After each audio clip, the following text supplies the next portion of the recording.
That Fresh Morning. That Fresh Morning.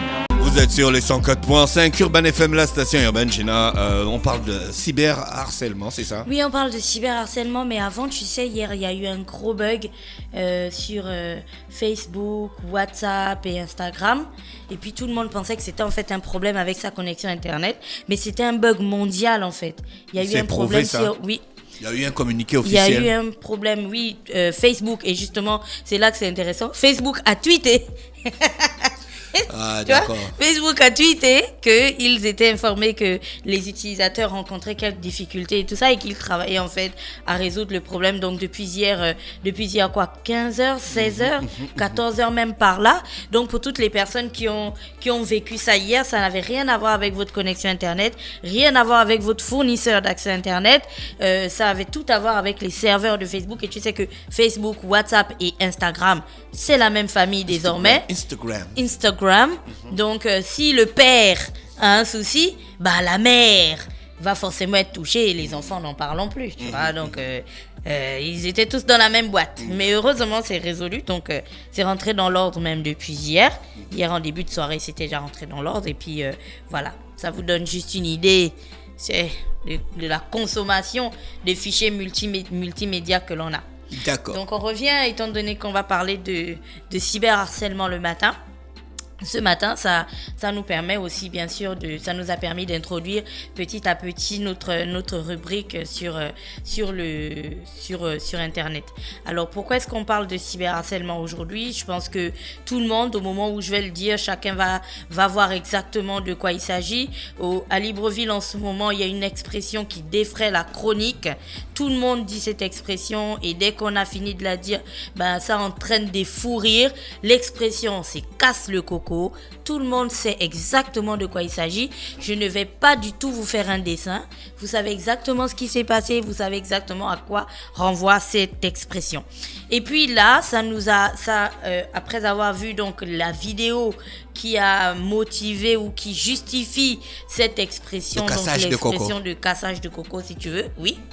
Ben, on comprend aujourd'hui, ça a remis sur le tapis la question du cyberharcèlement et des dangers du cyberharcèlement. Alors, c'est quoi le cyberharcèlement? C'est le harcèlement sur Internet. C'est une pratique qui a explosé ces dernières années avec, bien sûr, le développement incroyable des technologies de l'information et de la communication. Et puis, bien sûr, la facilité d'accès à Internet désormais. Ça a causé le fait qu'aujourd'hui, bah, tout le monde se sente très ouvert maintenant, très facile.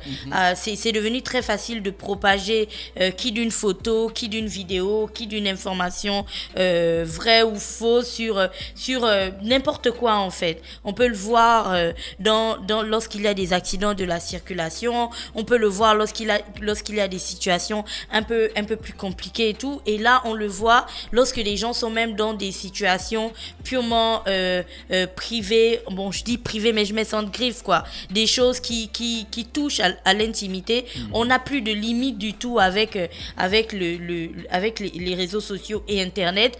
Tout est vu, tout doit être vu et tout est montré et tout est plébiscité et accepté.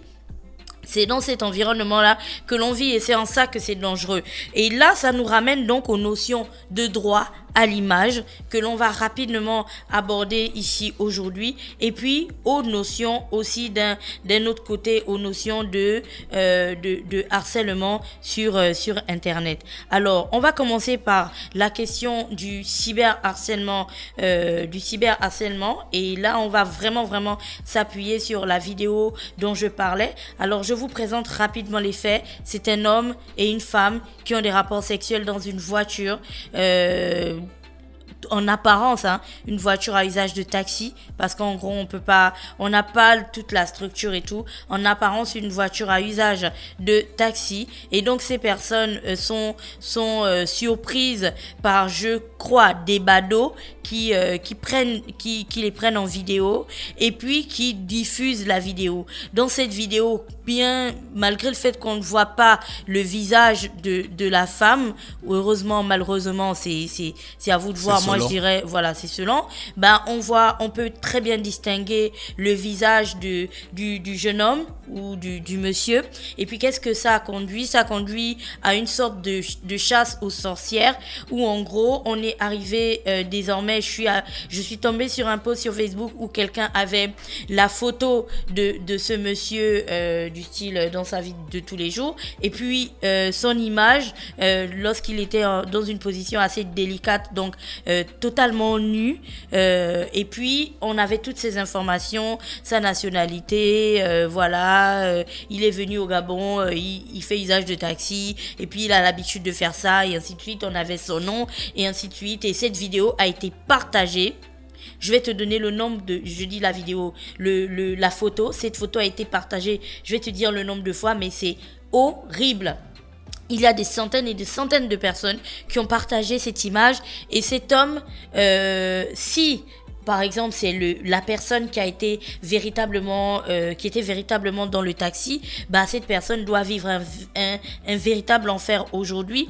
Et si c'est encore une personne, c'est du style, c'est pas la personne qui était dans le taxi, mais elle lui ressemble, imagine l'enfer encore que cette autre personne vit, parce que ça peut véritablement avoir un impact sur sa vie sociale au quotidien, sur sa vie professionnelle, sur sa vie familiale, enfin bref, c'est vraiment un enchaînement. Tu as l'impression que ça vient de tous les côtés. Alors le harcèlement lui-même est grave, le harcèlement lui-même est dangereux. Le harcèlement qu'on ferait par exemple toi, moi, sur Kani, tout le temps où il viendrait travailler, par exemple, on lui fait du harcèlement. Là encore, c'est très dur parce que disons que c'est physique et puis on le lui fait quand il vient ici. Une fois qu'il est parti d'ici, il peut essayer de souffler. Ce qui est pervers avec le harcèlement, le cyberharcèlement, c'est qu'il n'y a pas de pause.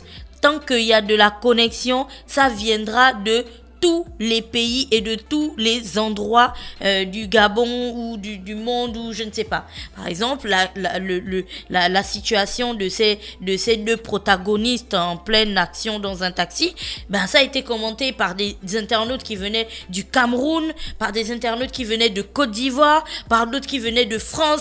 Enfin, ça vient de tous les côtés. Et comme il n'y a pas de limitation, il n'y a pas de temps, c'est que si tu es par exemple connecté, ben ces personnes vont te harceler en H24. Ton téléphone ne va pas arrêter de sonner si tu es sur Facebook et ainsi de suite, parce qu'elles vont te traquer. C'est véritablement comme si tu étais un animal et que tu étais dans une forêt et puis on te traquait en fait, jusqu'à ce qu'on puisse avoir raison de toi. Et ça, c'est un fait parmi tant d'autres, parce que il y a d'autres personnes qui ont vécu ces situations de harcèlement. On se souvient, avant ça, on a eu la situation de Magali qui était dans une vidéo assez choc. Et puis là, toute la toile aussi était sur Magali, à base de posts. C'était des centaines et des centaines de posts où chacun donnait son avis, venait justifier des choses. Et elle a véritablement vécu une période qui était assez compliquée pour elle. Mais c'est ça que l'on appelle du cyberharcèlement. Et est-ce que le cyberharcèlement, c'est bien? Non, parce que ce n'est pas légal. Normalement, les pays ont déjà, dans certains pays dans le monde ont déjà commencé à légiférer sur la question du cyberharcèlement. Parce que oui, il y a le droit à l'internet, mais à côté, le droit à l'internet doit être encadré par plein de mesures. Par exemple, aujourd'hui, lorsque tu vois, et là on va basculer dans notre second point, c'est celui du droit à l'image. Lorsque tu vois comment on se comporte aujourd'hui vis-à-vis des personnes qui sont décédées lors d'accidents de la circulation au Gabon, tu comprends qu'en fait on n'a pas encore on ne s'est pas approprié complètement la question du droit à l'image et qu'on est plus dans une sorte de voyeurisme sur les réseaux sociaux. Je te prendrai l'exemple de l'accident qu'il y a eu en face du géant Secado, c'est ça? En face du Secado au feu, tu vois, avant le feu de Secado, où une Mercedes avait complètement fondu un véhicule en deux, tuant ses occupants au passage. Ben, on a tous reçu les images de ces personnes qui étaient voilà quoi. Elles baignaient dans des mares de sang et tout. On se souvient de cet accident de Cetrague, où je pense qu'il y avait 2-3 personnes, je me souviens plus exactement, qui avaient péri dans la collision de trains. Et puis on avait les images calcinées pour certaines, ou alors des corps démembrés pour d'autres de ces personnes qui étaient mortes dans cet accident. Plus récemment, il y a eu un accident au PK13, et puis on en parlait, il y a 2 personnes qui sont décédées, une personne qui a été grièvement blessée et qui se trouve à l'hôpital, mais on avait les images des corps de ces personnes qui étaient allongées sur le trottoir. En fait, on est plus dans une sorte de voyeurisme, mais vraiment perverse, qu'on a développé en fait ces dernières années. Et ça, on a oublié que quand on regarde le code de la communication, l'article 115 dit que toute personne physique ou morale lésée par un contenu numérique peut demander le retrait des informations ou des images mises en cause. Les dispositions du présent article s'appliquent également au blog et à tout autre format numérique, et en cas d'inexécution dans un délai de 24 heures, le requérant peut porter l'affaire devant les juridictions compétentes. Il faut peut-être essayer d'encadrer ça aussi lorsqu'on parle des réseaux sociaux. Aujourd'hui, il y a tellement de pages qui se créent. Je peux créer une page du style ce qu'il faut savoir à Libreville, ou du genre la doc de Libreville, ce genre de choses. Et puis je prends des infos, je prends des vidéos et ainsi de suite, et puis j'envoie. Cette disposition du code de la communication, oui, mais non, parce que aujourd'hui, sur la toile, c'est pas juste, il n'y a pas un site internet, il y a pas une télévision qui va poster, si on parle de la vidéo, par exemple, de ce monsieur,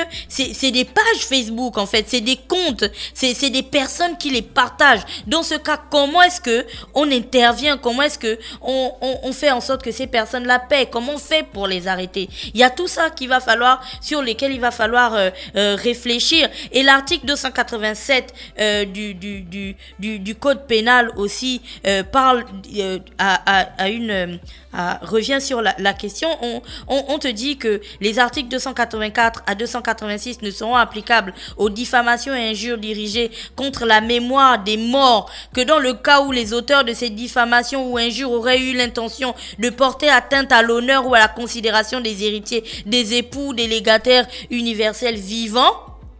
Et donc, quand tu place cet article, en fait, tu comprends que on n'a pas mis dans cet article la question, parce que là, on te parle de l'injure, et la diffamation, mais on ne te parle pas de la divulgation qui, en fait, tu retires à la personne qui est décédée sa dignité. Tu vois, on ne parle pas de ce point-là. On devrait le faire entrer, de sorte que lorsque tu divulgues les photos d'une personne qui est décédée, les ayants droit, la famille de ce défunt a la possibilité de te poursuivre pour avoir divulgué ces images, parce que en plus de vivre la douleur de la perte de leurs parents, ils doivent encore subir le fait de revoir leurs parents dans une situation ignoble. Je te parle d'un monsieur qui a été retrouvé, je pense, mort à Okonja ou à Franceville. On disait que c'était un gendarme, mais on a filmé ce monsieur dans ses tenues, mais il était en caleçon, son corps était exposé sur le lit, et puis ces photos ont circulé partout sur internet. Normalement, on devrait avoir des dispositions disant que les parents de la victime ont le droit de poursuivre toute personne qui divulgue, qui propage, ou même la personne qui aura pris et partagé cette image de départ. Ça va peut-être nous permettre d'être un peu plus sérieux, en fait, avec la question de l'image. Et donc, si on laisse cette question du droit à l'image et qu'on revient à celle du harcèlement, il faut savoir que aujourd'hui, avec Internet, ça va aller de mal en pis. Plus Internet va se développer, aujourd'hui on parle de 4G au Gabon, mais on parle de 5G déjà dans d'autres pays. Donc c'est plus rapide, c'est plus efficace, et surtout aujourd'hui tout est connecté, partant des enceintes numériques à la télévision, à l'ordinateur, même à la maison, tout est connecté. Donc au fur et à mesure qu'on va avancer dans notre vie, dans 5, dans 10, dans 15 ans, on va avoir des vies de plus en plus connectées. Du coup, l'ensemble de nos vies même vont être sur Internet. On doit faire attention et on doit commencer à encadrer ce qui se passe de manière individuelle. Il faut Il faut comprendre que le harcèlement, le cyberharcèlement, c'est véritablement comme une tontine. C'est qu'aujourd'hui, c'est le cas du taximan que l'on retrouve, en train de faire ces choses. Mais demain, ça pourrait être vous. Je ne dis pas qu'on vous retrouvera en train d'avoir des relations sexuelles sur, je sais pas, dans un taxi garé sur le bord de la route. Mais ce qui caractérise aussi le cyberharcèlement, c'est la création de faux profils, la diffusion de rumeurs ou la diffusion de menaces. C'est que quelqu'un pourrait se lever un jour, prendre votre photo, mettre ça sur internet et créer une rumeur disant que vous êtes par exemple un assassin ou un violeur ou je sais pas, mais ce sera tellement partagé par les gens, ce sera tellement commenté. Comment arrêter cette déferlante de haine et d'injustice et ça va complètement détruire votre vie. Donc dites-vous bien qu'à chaque fois que vous recevez une vidéo style la vidéo casse le coco et que vous la partagez en fait à l'ensemble de vos correspondants, vous participez au harcèlement de ce pauvre monsieur qui s'est retrouvé dans une situation désobligeante. Et je me souviens dans la Bible, c'est écrit que celui qui n'a jamais péché me jette la première pierre. Donc, si vous partagez cette vidéo, vous participez aussi au harcèlement. Toi, tu as déjà péché? Non, pas ce genre de péché là. Tu as cassé le coco? D'après, je te complète sérieux.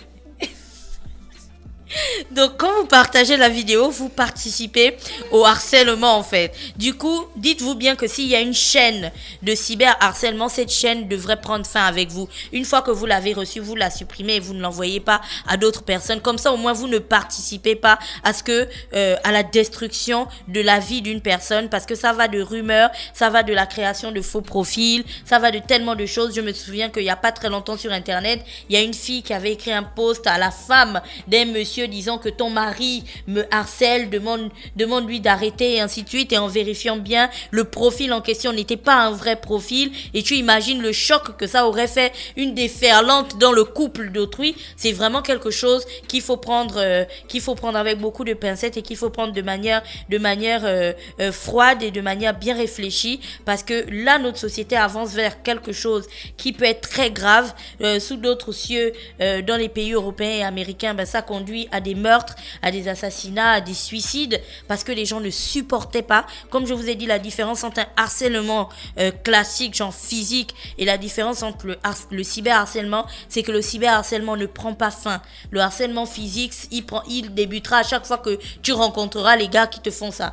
Mais le cyberharcèlement, c'est H24, c'est jour J, c'est 7 jours sur 7, c'est vraiment, c'est 365 jours à l'année, et il faut avoir une force mentale vraiment très très puissante pour pouvoir supporter ça, et la plupart des êtres humains ne peuvent pas le supporter. Donc ne faites pas à autrui ce que vous voulez pas ce que vous ne souhaitez pas qu'on vous fasse. Et puis bien sûr, si vous recevez ce genre de choses, faites en sorte que ça s'arrête directement chez vous. Merci Gina qui est avec nous ce matin sur les 104.5 Urban FM, la station urbaine, dans le Da Fresh Morning pour parler de cyberharcèlement. On reste connecté, on se retrouve juste derrière. Da Fresh Morning.